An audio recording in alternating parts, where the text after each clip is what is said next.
Salut toi, merci d'être venu voir mon travail. D'habitude les youtubeurs commencent à introduire leur sujet dès la première seconde, mais moi je veux juste te poser quelques questions. C'est quoi qui t'a fait cliquer sur cette vidéo? Est-ce que c'est la miniature? Est-ce que c'est le titre? Est-ce que c'est l'algorithme? Qu'est-ce que tu te demandes là maintenant? Si ça va être divertissant? Si tu vas apprendre des choses? Si tu vas passer un bon moment? Si ça commence pas un peu à être chiant toutes ces questions et si je vais enfin renouer contact avec mon père après qu'il nous a abandonnés, ma mère et moi, pour partir s'installer à Cuba avec sa nouvelle famille? Papa.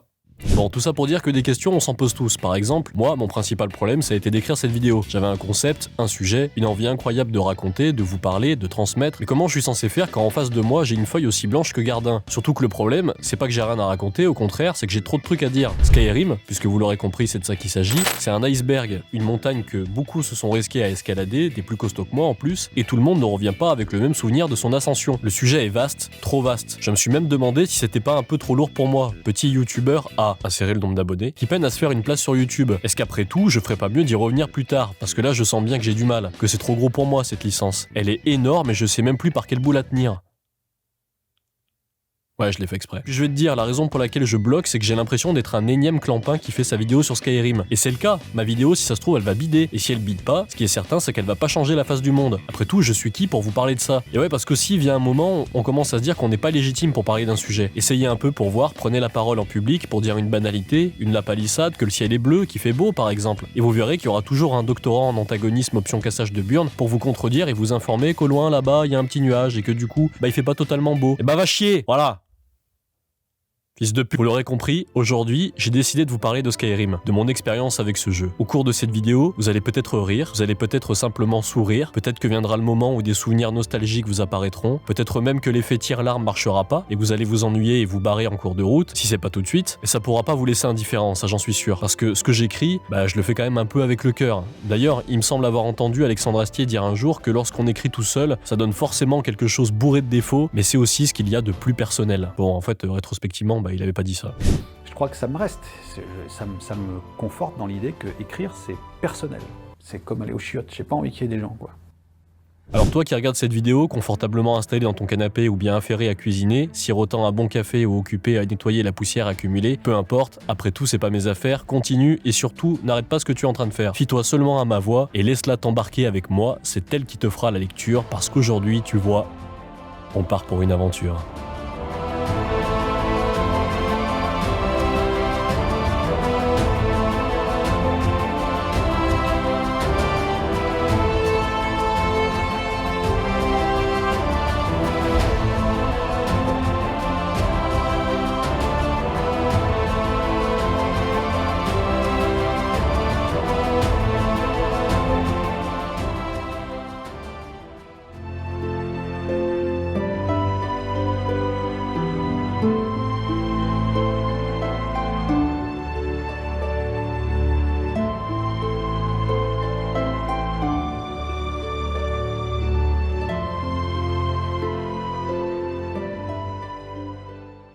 J'aime commencer mes histoires non pas par le commencement, mais avant le début, c'est-à-dire avant qu'elles commencent, car une fois qu'elles ont commencé, on s'attend à ce qu'elles finissent. Or, s'il est recommandé de commencer une histoire par son début plutôt que par sa fin, il est encore meilleur d'introduire ce même début avant même qu'un débute le commencement de celui-ci. Voilà, donc ça c'était pour les 2-3 teubés qui avaient du mal à suivre au fond de la classe, et maintenant qu'on les a définitivement perdus en racontant de la merde qui fait bobo à la tête,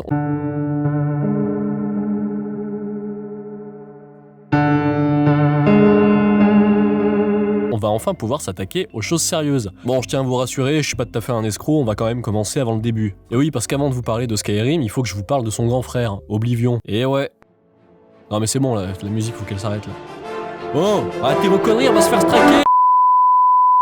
Oblivion, sachez qu'avant d'être connu comme un jeu au graphisme aléatoire et au dialogue dégueulasse, l'inverse fonctionnant aussi, eh bien c'était un jeu qui en son temps avait bénéficié exactement du même engouement que Skyrim. Il est la suite du très apprécié Morrowind, et le moins qu'on puisse dire c'est qu'il a marqué toute une génération de joueurs, avec un véritable glow-up graphique. Ouais bon là je sens que vous me croyez pas et que vous vous marrez, mais faites-moi confiance parce qu'avant ça, on avait ça, et c'était 4 ans avant hein. Et puis, au-delà des graphismes, il y avait une âme, une véritable quête principale que d'ailleurs j'ai toujours préférée à celle de Skyrim, mais ça reste mon opinion, donc c'est forcément la vérité. Bon à ce stade, vous devez vous demander pourquoi je vous prends la tête avec un simulateur de Shrek sous Unreal Engine -5. Après tout, vous avez cliqué sur cette vidéo parce que je vous parle d'un jeu et vous vous retrouvez piégés comme des cons pendant que je vous surine d'infos à propos d'un autre. Patience, patience, vous commencez à me connaître, non? Alors faites-moi confiance, parce que là, il faut que je vous parle du faucheur de pommes de terre.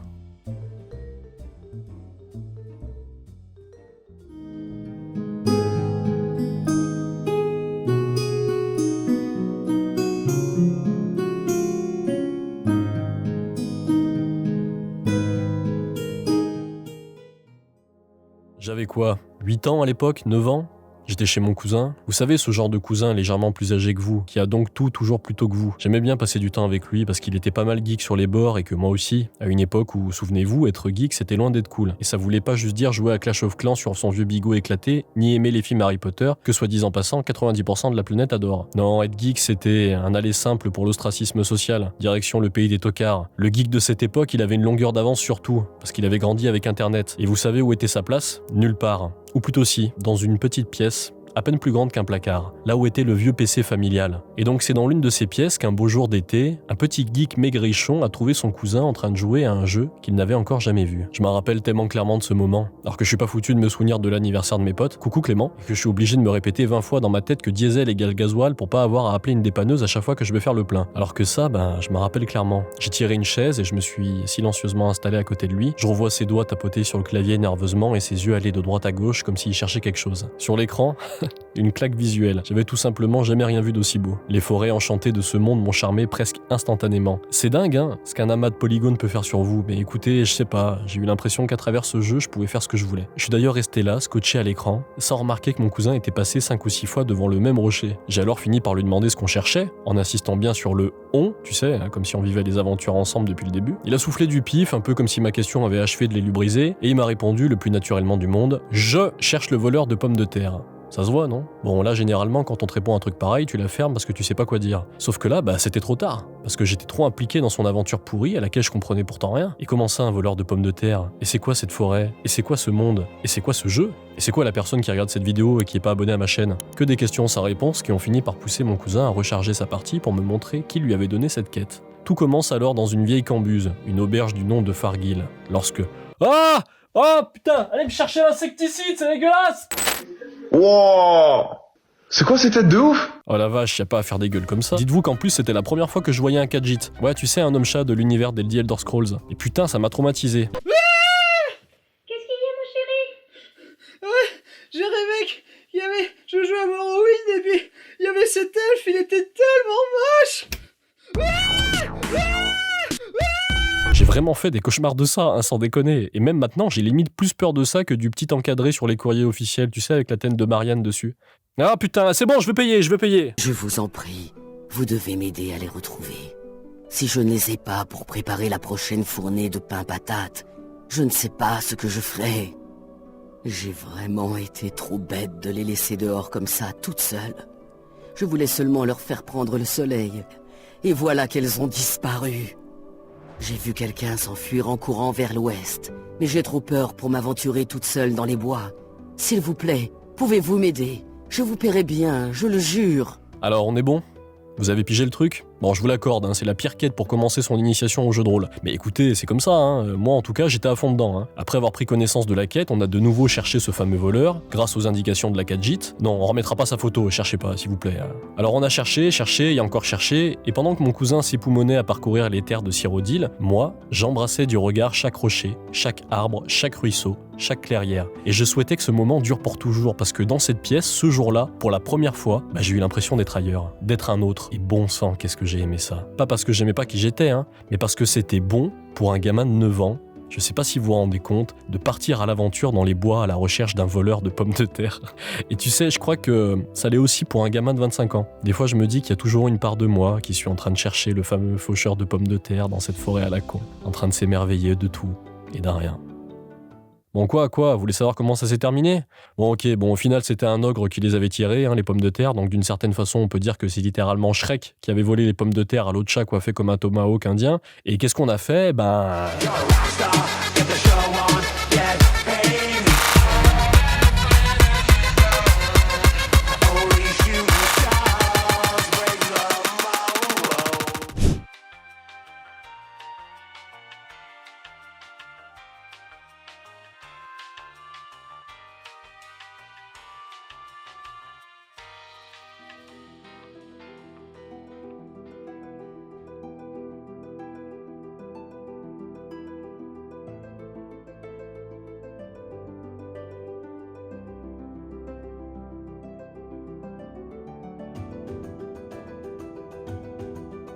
Alors avant de continuer, petite pause pour vous présenter le sponsor officiel de cette vidéo, c'est Clan of Clash qui nous permet... Non en vrai c'est bon, je rigole, y'en a pas. Y a pas de thune. Comment je vais faire pour m'acheter Skull and Bones maintenant? Bon, vous êtes prêts pour la suite sinon? Parce que moi, je l'étais clairement pas. Hein. Je pensais avoir tout vu, bah je me fourrais l'œil dans le coude jusqu'au doigt. Alors comme vous pouvez vous en douter, après être parti de chez mon cousin, j'ai tellement tanné mon père pour m'acheter Oblivion qu'il a fini par céder et a contribué, sans le savoir, à une autre histoire d'amour entre un The Elder Scrolls et moi. Mais bon, ça sera pour une prochaine vidéo. Hein. Même si ça me démange parce qu'il y a tellement de choses à dire sur Oblivion que... J'espère que vous pourrirez en prison, sale racaille. Ouais, c'est bon, ok, j'ai compris, on y reviendra plus tard. Tout ça pour dire que je connaissais Bethesda et leur univers maintenant. Au singulier, hein, bien sûr, parce que j'avais pas encore été familiarisé avec l'excellente série des Fallout. On était en 2011, donc, et ça faisait bien 2 ou 3 ans que je pensais Oblivion dans tous les sens. C'est simple, dites-vous que j'avais tellement de parties en cours sur ce jeu du démon que j'avais dû les foutre sur un disque dur pour continuer à geeker dessus. J'insiste dessus, mais c'est pour que vous compreniez à quel point ce qui va suivre était dément dans ma tête de petit garçon accro au crack. Et à Tamriel surtout, mais j'aurais dû commencer par ça d'ailleurs. C'était le 23 février 2011, et il faisait froid. Je le sais parce que c'était l'hiver. C'était le 23 février 2011, et j'étais au collège. Je le sais parce que j'avais 12 ans. C'était le 23 février 2011. Et c'était l'un des plus beaux jours de ma vie. Je le sais parce que, pour la toute première fois, j'ai vu ces images et j'ai entendu ces notes. Dragonborn.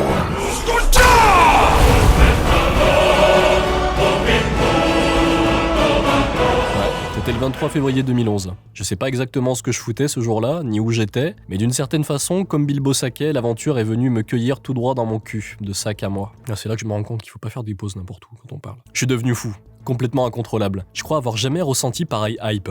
Ou à côté, tout ce que j'avais ressenti s'en approchant, c'était de la flûte de Tumnus, c'était du vent. Dites-vous que même en écrivant cette vidéo, 13 ans après, putain, en revoyant ce trailer, j'ai eu la chair de poule et j'ai failli en chialer. Il y a tout dans ce trailer. Des forêts pleines de vie et de mystère, des villes et des villages aux architectures uniques, des paysages enchanteurs et variés, des créatures inédites et effrayantes, et des bons dieux de bordel de merde de dragons. Imaginez un peu le choc, il n'y avait aucun doute possible. The Elder Scrolls était de retour. C'était la suite d'Oblivion. Mon jeu fétiche. Et il était de retour quand, s'il vous plaît? À la date prophétique du 11-11-11. Le 11 novembre 2011, mais c'est quel niveau de street cred ça? Quand t'es tellement sûr que ton jeu va cartonner que tu décides de troll les Mayas en ancrant un peu plus dans les mémoires la légende du GOAT. Oh la vache, je peux vous jurer que dans les semaines qui ont suivi, j'en dormais pas de la nuit. Je me renseignais sur tout. La moindre info à glaner, elle était glanée. La moindre théorie fumeuse à envisager, elle était envisagée. Combien de fois j'ai regardé le cartoon de Harry Patridge qui décrivait à la perfection ce que je ressentais. A new Elder Scrolls game, time is nigh, I must fly, venture forth on my quest. Goodbye Ma, goodbye Pa, and goodbye girlfriend's bless. Bon, sauf la fin quand même. Oh, quoique. Et combien de fois j'ai regardé les interviews de développeurs qui expliquaient à quel point c'était une révolution pour le jeu vidéo d'avoir des PNJ qui effectuaient leurs tâches pendant que le joueur parlait. Et c'en était une. De révolution, je veux dire. Pas dans le sens où c'était impressionnant de pouvoir taper la causette avec random NPC pendant qu'il coupait 3 bûches à la Charles Ingalls, ou qu'il se torchait les fesses, ni le fait néanmoins appréciable de plus avoir l'effet zoom à la The Office de Oblivion.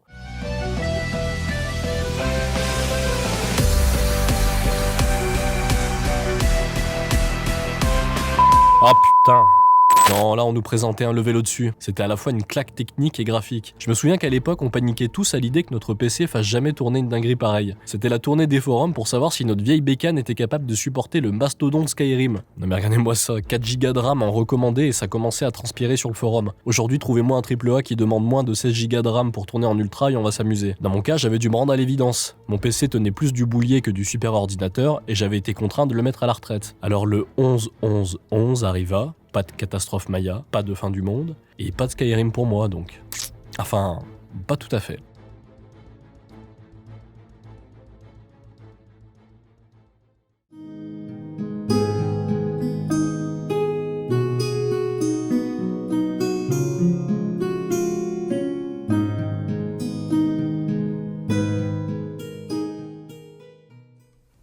Bonsoir, je suis Bob Lennon. Et nous sommes partis, chers amis, pour ce que je vous avais promis durant la vidéo Fanta et Bob, enfin, quand on s'était rencontrés. Je vous avais promis du playthrough de Batman et de Skyrim, Alors là, à l'écriture, au montage, c'est les émotions. Des émotions qui ressortent. Cette vidéo, je l'ai vue le jour de sa sortie. Retourner dessus, des années après, 12 ans après, c'est un moment vraiment émouvant. Bon, qui a été complètement gâché à la minute où je suis descendu dans les commentaires, hein. Oh la vache, la honte, putain. Ah, imagine on t'écrit ça comme tu flippes. Bob Lennon, les amis. Bob fucking Lennon. Je sais que je suis pas le seul ici à avoir suivi les aventures du pyro barbare sur Skyrim et à travers lui avoir contemplé pour la première fois les plaines sauvages de bord de ciel. Aujourd'hui, l'épisode 1, c'est 4 millions de vues. 4 millions de vues, je sais pas si vous vous rendez compte. Surtout pour une vidéo playthrough d'une série qui aura à son actif plus de 400 épisodes et qui est toujours pas officiellement terminée. Le gars, il a quand même eu une chanson à son nom composée par un de ses fans. Et moi, c'est quand que vous me faites mon propre album de métal, hein? C'est quand? On a la ramasse, putain, on sert à rien ici. Ouais, parce que j'ai pu y passer du temps en compagnie de Bob, ce rendez-vous hebdomadaire avec lui sur YouTube. Je me rappelle, chaque mardi après-midi, pour le cours d'histoire, on en discutait avec mon meilleur ami. Brian. Non, je déconne, il s'appelait pas comme ça. Jamais j'aurais d'amis qui s'appellent Brian. C'était... Enfin, ça représentait tellement de choses. Déjà, de grands moments de fou rire dont je me rappelle encore aujourd'hui. Il y a un ours droit devant. Vous le voyez? Ouais, je le vois. Je préfère l'éviter. Des moments de malaise aussi, parce qu'il gueulait pas mal l'animal, et même ton plus beau casque JBL, il avait clairement pas été conçu pour se prendre dans la tronche autant de décibels. Ce gars, il aurait fait passer un concert de Rammstein pour une vidéo de Kali ASMR, et je dois le dire, c'était chiant parce qu'une fois sur deux, mes parents débarquaient dans la chambre persuadés que je regardais l'adaptation ciné de La femme de chambre argonienne. Et puis faut voir ce qu'il gueulait aussi, hein. Des fois j'aurais vraiment préféré me faire choper en train de regarder un porno. Mais vous savez quoi, c'est pas grave.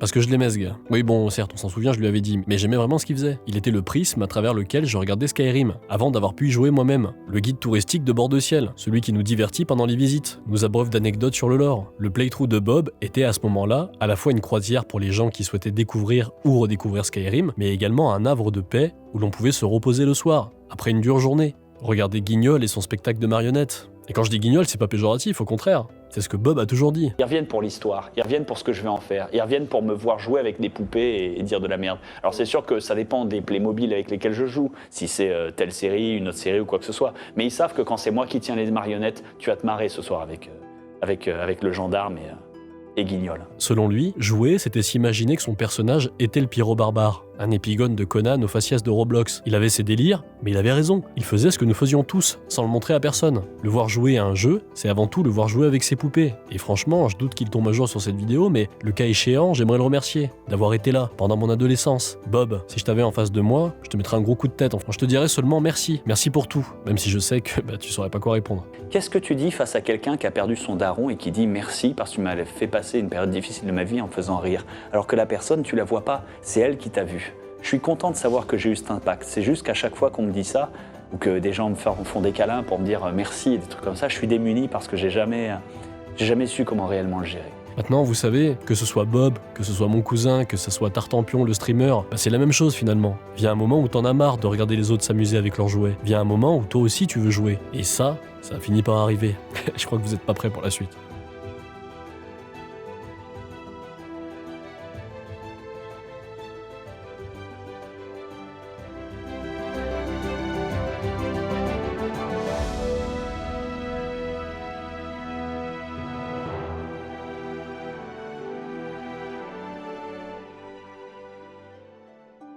Skyrim, j'ai fini par l'avoir. J'ai fini par l'avoir, putain. Après un an à regarder les autres y jouer à ma place, j'ai enfin pu économiser assez à force de cirer des pelouses et de tondre des chaussures. J'ai enfin pu me l'offrir sur PS3. Ouais bon ça va, énervez-vous tant que vous voulez. N'empêche que je l'avais, il était entre mes mains. Puis bon, ça aurait pu être pire, hein, on aurait pu me l'offrir sur Switch. Bref, en tout cas ça y est, j'ai fini par l'avoir. Et là on est au moment où je sors du Micromania, je rentre chez moi, je mets le disque dans la console et... wow.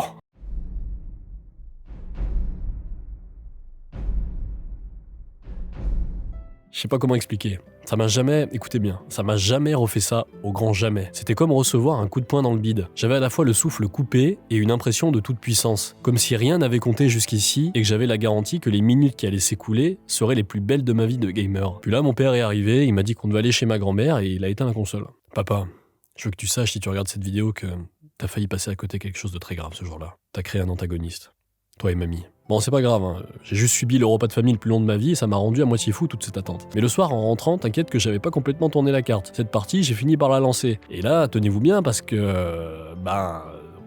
en vrai, je sais pas. Honnêtement, j'ai aucun souvenir. Après avoir vécu toutes ces tribulations, on aurait pu croire que je me souviendrais du glorieux moment où j'obtiendrais mon trésor tant convoité, ma pomme d'or du jardin des Hespérides, ma Madeleine de Proust. Eh ben non. Ça veut les boules, hein. Le mec il vous tient en haleine 20 minutes avec ses anecdotes pour qu'au final il se souvienne même pas du dénouement. Mais justement, vous énervez pas, c'est ça le dénouement, c'est ça qu'il faut retenir. C'est que j'ai beau là me triturer les méninges, plonger ma tête dans la pancine, rien n'y fait. Je ne me rappelle pas. pas de... Non mais c'est chiant, je ne me rappelle pas de mes premières heures de jeu. C'est le blackout complet. Un lendemain de murge sans la gueule de bois. Alors pourquoi c'est comme ça? Pourquoi je me souviens du plus petit détail de cette histoire sans me rappeler du cœur du sujet? Bah t'en fais pas, j'ai la réponse. Parce que j'ai l'Alzheimer. Non, c'est encore plus simple comme explication, c'est pas parce que de la première seconde où j'ai cliqué sur nouvelle partie à la dernière où j'ai dû quitter le jeu pour taper un check avec Morphée, j'étais tout simplement ailleurs. J'étais pas là. Oh les gars, et les filles aussi. C'est le titre de cette vidéo. C'est ça le résumé de tout ce bazar. Je vivais une aventure, dans un autre monde. Les pérégrinations de mon personnage étaient devenues les miennes. Les compagnons qui le suivaient étaient devenus les miens. J'étais pas zombifié et exempt comme un joueur de Fortnite, non. J'étais là, investi, corps et âme. Et en parlant d'âme, justement, j'étais techniquement aux abonnés absents parce que la mienne était à 100% happée par le jeu, aspirée comme une âme de dragon. Aucun jeu ne m'a jamais fait ressentir ça. Jamais plus. Et c'est pour cette raison que c'est le trou noir dans mes souvenirs. D'ailleurs, petite parenthèse pour que vous compreniez bien.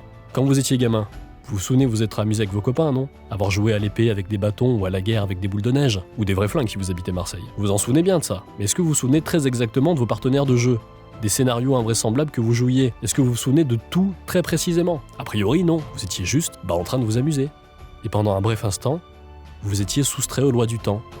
Aujourd'hui, les seuls artefacts qui vous restent de ces moments sont des rictus nostalgiques et des souvenirs brouillés. Alors c'est possible qu'il y ait des réminiscences tout à fait claires de ces souvenirs. Dans mon cas, l'épisode de mon père qui débranche la console, j'aurais ta peau papa. Dans la vôtre, n'importe quel événement susceptible d'avoir marqué votre esprit. Genre vous avez pété les lunettes du Gros d'Orient avec votre boule de neige composée à 40% de neige et 60% de gravier, et votre mère vous a privé de sortie. Bon, dans un cas comme dans un autre, c'est un épisode désagréable dont vous vous souviendrez. Mais les épisodes agréables, eux, ils sont faits pour être vécus. S'en souvenir plus tard exactement de la même manière dont on l'a ressenti la première fois, ça aurait pas de sens. Vous en conviendrez. Sinon on se ferait tous des shoots d'endorphine en revivant notre première branle.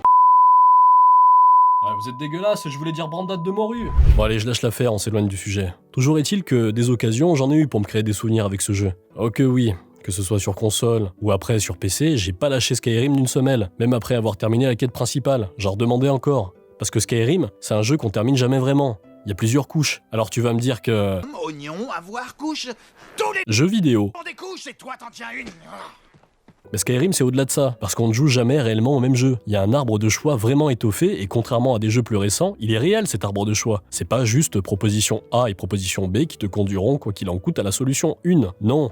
Il y a des quêtes que tu peux louper, et c'est terminé, rideau, tu pourras plus jamais les refaire. Soit parce que t'as tué le PNJ qu'il fallait pas, soit parce que t'as pris une décision qui aura définitivement impacté le déroulé de la quête et même son lancement. Bon, exit le sang sur la glace qui se lançait de toute façon jamais, à moins d'invoquer un démon chez toi avec une table de Ouija. En plus de ça, il y a un sens du détail dans ce jeu qui est devenu trop rare, surtout aujourd'hui. Les gardes qui réagissent à ton apparence, les PNJ qui ont des dialogues uniques quand tu apparais devant eux avec un item que t'es pas supposé avoir, tes compagnons qui vont de leurs petits commentaires à eux à chaque fois que tu passes devant un lieu d'intérêt. À ce propos, d'ailleurs, des lieux d'intérêt, il y a que ça, hein. Je suis persuadé que 13 ans plus tard, je peux toujours tomber sur des trucs que je connaissais pas, avec des éléments de background que j'ignorais, des journaux et des notes dont j'ignorais l'existence. C'est tout ça qui fait le charme de ce jeu. Il est vivant à tous les niveaux. Et ce qui en fait l'un des jeux les plus joués, même 10 ans après sa sortie, c'est évidemment le modding. Les mods sont en grande partie responsables de la postérité du jeu. Il y en a des millions sans exagérer. Et c'est autant de moyens de ressusciter votre vieux Skyrim, le rendre plus beau encore qu'un AAA récent, plus immersif encore. L'améliorer, le changer, en faire quelque chose qui n'a rien à voir. C'est les raisons pour lesquelles ce jeu continue d'exister. D'ailleurs, je me souviens qu'au lycée, avec mes potes d'internat, on téléchargeait v'là les mods pour les essayer dans la soirée. Bon, après on a fini par arrêter quand, après avoir testé un mod qui modélisait entièrement les parties génitales des PNJ, me jugez pas, j'avais 16 ans, il y a un bizarre qui nous a demandé si ça marchait aussi avec des enfants. Vous vous rendez compte, sérieux, faut être dingue, hein.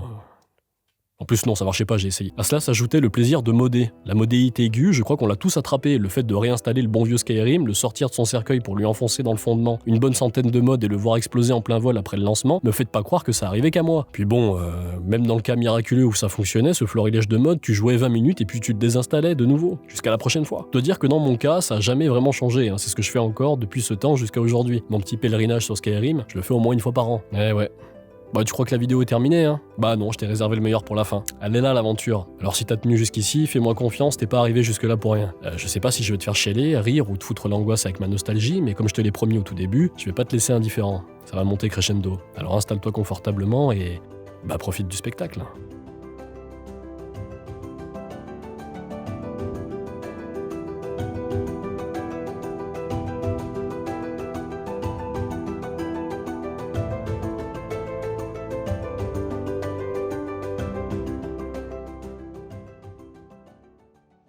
Je me souviens. Je me souviens de ce que j'ai ressenti en voyant Rivebois et Blanche-Rive pour la première fois. Arrive bois, l'envie inaliénable de shooter un poulet avec mon arc tout pourri m'a valu de me faire hagard par les traînes savates du coin. À Blancherive, l'envie saugrenue de contourner la ville pour l'admirer sous toutes ses coutures m'a conduit à rencontrer les compagnons pour la première fois. Ils étaient là, à chasser dans les plaines, Farcasse la brute et Vilcasse le futé, trop occupés à castagner du smilodon pour voir que j'étais en train de brancher l'amour de ma vie, à Ella la chasseresse, dont je suis immédiatement tombé amoureux à 13 ans. Je vous la laisse, votre Isolda et votre Lydia, les gars. Je me souviens de la sensation incroyable que j'ai ressentie après avoir abattu mon premier dragon à la tour de guet, voir ce terrible ennemi terrassé dans une cinématique d'exécution et son âme être aspirée par notre personnage. Oh, qu'est-ce que c'était kiffant. Bon, moins que de lui lancer un sort de conjuration pour le faire voler dans les airs, hein, mais quand même. Squadra, nous sommes partis.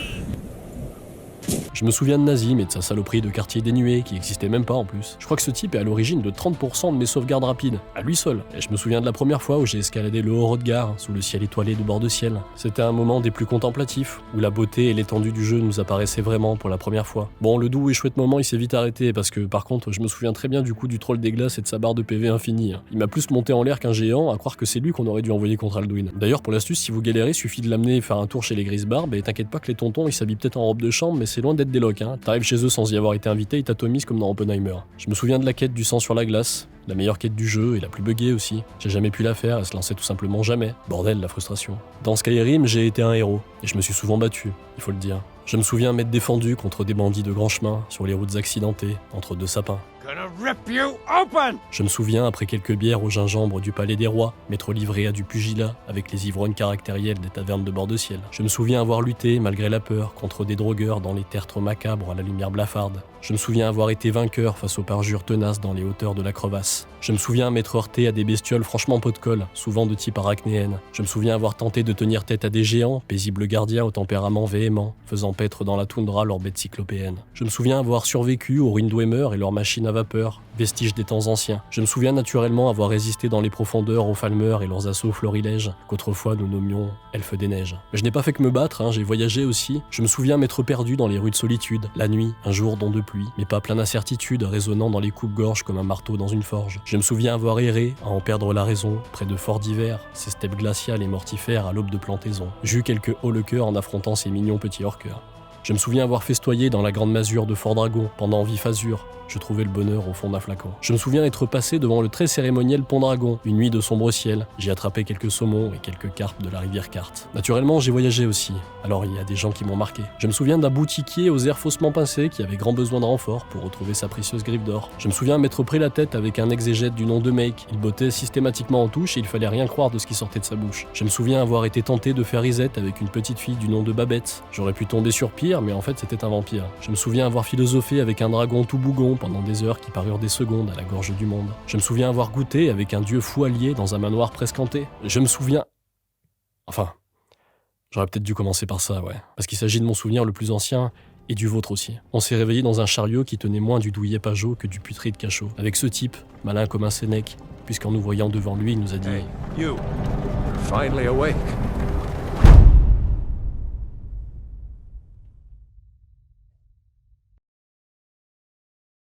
Bon, les moussaillons, je sais pas si cette vidéo va avoir un quelconque impact, hein, si elle va même dépasser les 1000 vues. Tout ce que j'espère, c'est que je suis pas en train de parler tout seul actuellement, que quelqu'un m'écoute. On fera sans doute pas le million de vues, mais... Bah vas-y, rien à carrer. Je l'ai enfin terminé cette vidéo de mort. Ah bon Dieu, quel chantier ça a été. Ah, j'ai tout donné. Non, parce que je suis venu quand même. Hein, les gars, j'ai bossé. Alors c'est pas encore la fin de la vidéo, j'ai envie de prendre un moment pour vous parler, mais on va arrêter de traiter du sujet Skyrim, alors si vous en avez envie, bah, vous pouvez vous barrer, faire quelque chose de plus intéressant, y a pas de souci. En tout cas, bah, bravo pour être resté et m'avoir écouté tchatcher tout ce temps. Bien joué, monsieur, dame. J'ai aucune idée de combien de temps elle va durer en définitive cette vidéo, et je vous remercie toutes et tous d'avoir pris le temps de la regarder. On le dit pas assez souvent, mais c'est grâce à vous que les youtubeurs font ce qu'ils font. Parce qu'ils se sentent vus, pas forcément aimés, hein, c'est pas ce que je dis, quoique je pense que certains ont un besoin véridique d'être adulés de tous. Non, je veux dire qu'on se sent perçu, vu. On est considéré, et notre travail aussi. Ouais, t'as 2 secondes pour que je développe un peu? Ouais, de toute façon, on n'est plus à 2 secondes près. Hein. Pour reprendre les mots d'Alexandre Astier, écrire c'est quand même quelque chose de personnel. Et moi, j'ajouterais que c'est un paradoxe, parce que c'est ce qu'il y a de plus beau et de plus terrible à la fois. Créer, ça peut vous prendre des dizaines, voire des centaines d'heures. Vous avez 24 heures dans une journée, comme tout le monde. Et l'occuper à ça, alors vous auriez pu aller au cinéma, faire du sport, sortir voir vos potes, jouer à la play, c'est toujours un crève-cœur, parce que c'est un temps que vous consacrez à quelque chose que personne n'a encore jamais vu, perçu. Et ça, on le dit pas assez. En ce sens, vous aurez l'impression que c'est un sacrifice. Alors imaginez si la finalité, c'est que personne ne regarde ce que vous avez produit. C'est l'horreur absolue, pire que d'être détesté. Parce qu'être haï, quelque part, c'est être considéré. Bah, mal certes, mais être considéré tout de même. D'aucuns me diraient qu'on fait ça pour soi avant tout, et je répondrais, bah bien sûr que non. On fait ça pour que ça soit vu, avant et par-dessus tout, sinon on le diffuserait jamais sur un réseau public. Faut arrêter l'hypocrisie 5 minutes. La plupart des créateurs sur cette plateforme, ils caressent l'espoir d'être reconnus, d'être connus, de vivre de leur création. Et on dirait qu'il y a un tabou autour de ça et qu'il faut surtout pas en parler. Ouais, on s'en fout, soyez francs, soyez honnêtes. Évidemment que je suis là pour la thune, parce que j'ai été trop honnête, je crois. Là. Non mais sérieusement, faut pas avoir peur de le dire. Nous autres créateurs, et ouais ça fait un peu pédant, hein, genre il y a un fossé entre vous et moi, mais c'est pas ce que je veux dire. Alors nous autres créateurs, on crée, c'est une évidence, mais on s'emmerderait pas à le faire si personne se trouvait là pour nous regarder. Qu'on ait 1000 abonnés comme moi ou 1 milliard comme Squeezie. Bah ouais, je dis 1 milliard, c'est peut-être un peu exagéré, je sais pas, mais là. En tout cas, moi j'en ai 1200 à l'heure actuelle. Et si je peux te compter dedans à partir de maintenant, bah je serais bien content. En plus, je veux pas avoir l'air de te prendre par les sentiments, mais bon, bah cette semaine c'est mon anniversaire quand même, bah ça me ferait plaisir. Enfin, merci vraiment. J'aurais jamais passé autant de temps sur cette vidéo sans vos retours bienveillants de la dernière fois. J'aurais jamais noirci toutes ces pages si j'avais eu le moindre doute quant à ce que je faisais. Ce doute, bah je l'ai toujours, mais il est moins prégnant grâce à vous. Et ça fait tellement du bien de revoir un peu de passion et de bienveillance sur cette plateforme. Ça m'a donné envie de partager plein de choses avec vous. Je suis pas un amuseur public ni un influenceur, je rejette complètement le principe même de communauté. En plus, bah je déteste lorsqu'une communauté s'adresse à moi. Je préfère parler à des individus de chair et d'os avec leurs émotions propres et leur personnalité unique. Si je devais résumer comment je vois cette chaîne, comment je vois ma vie avec vous aujourd'hui, bah pour rester dans le thème, ça serait un peu comme une grande taverne où chacun pourrait venir, trouver son petit havre de paix, son petit spot au coin du feu, se soustraire momentanément aux turpitudes d'une vie pas toujours facile, se divertir et rencontrer d'autres gens, parler de ce que vous aimez, de ce que vous aimez moins aussi, avant d'enfiler de nouveau vos bottes, votre cape, et de repartir dehors, à l'aventure. Voilà, et moi je serais le tavernier qui fout des gros coups de torchon aux ivrognes qui s'insultent et qui se bastonnent dans les commentaires. Bon, en tout cas, ça me ferait plaisir que ça devienne quelque chose s'en approchant. Et pour ce faire, bah, si ça t'embête pas trop, si t'as le temps et l'envie, puis surtout si t'as apprécié le temps qu'on a passé ensemble, que t'as envie de me filer un petit coup de pouce, bah ça serait vachement chouette que tu t'abonnes, avec la cloche et tout le soin et que tu me laisses un commentaire. Bon, pas comme celui-là, parce que sinon je deviens fou. En tout cas, un commentaire. Ouais, surtout un commentaire, j'insiste là-dessus. À la limite, l'abonnement, je m'en fiche. Je veux juste que ma taverne soit vivante, à l'intérieur. Alors si tu pouvais la faire vivre, bah ça me ferait vachement du bien. Ouais. Voilà, on se laisse là-dessus? Ça fait une belle conclusion, non?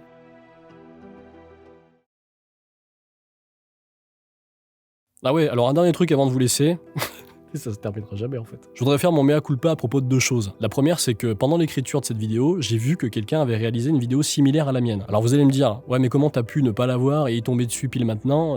Bah c'est qu'à force de faire des recherches pour l'écriture de cet épisode, l'algorithme YouTube, il est pas fou. Il a capté que je voulais voir du Skyrim. Alors il m'a envoyé dans mes recommandations tout ce qu'il y avait. Et c'est là que j'ai vu, trop tard, que quelqu'un avait déjà eu la même idée que la mienne, au point où bah ça fait quand même un peu suspect. Mais écoutez, j'ai pas voulu la voir pour pas m'influencer, malgré moi, je suis persuadé que c'est formidable aussi, et je foncerai m'y intéresser après le montage de cette vidéo. En attendant, Judy, si tu passes par là, bah ça rancune mon gars. Enfin j'espère. De toute façon ça m'étonnerait que je fasse autant de vues que toi. Bon ensuite, mon deuxième mea culpa, c'est que tu l'auras remarqué, il n'y a pas d'image de gameplay. Enfin pas du mien en tout cas. La raison, c'est pas la fainéantise, même si ça aurait pu, hein. C'est tout simplement l'impossibilité de redémarrer mon jeu. Bah ouais, je l'ai bousillé avec des mods installés à la sauvage. Alors j'ai bien essayé de le désinstaller, de le réinstaller, de supprimer les mods, mais rien n'y faisait. C'est toujours retour bureau, merci d'être passé, et ciao bonsoir. J'aurais pu le racheter, tu vas me dire, mais c'est bon, hein. Si je veux y rejouer, j'aurais qu'à attendre le remake sur PS5, et puis bon, Bethesda, je leur ai déjà donné assez de thunes comme ça. Hein. Un peu comme Macron qui... Non en vrai je sais pas où j'allais avec ça.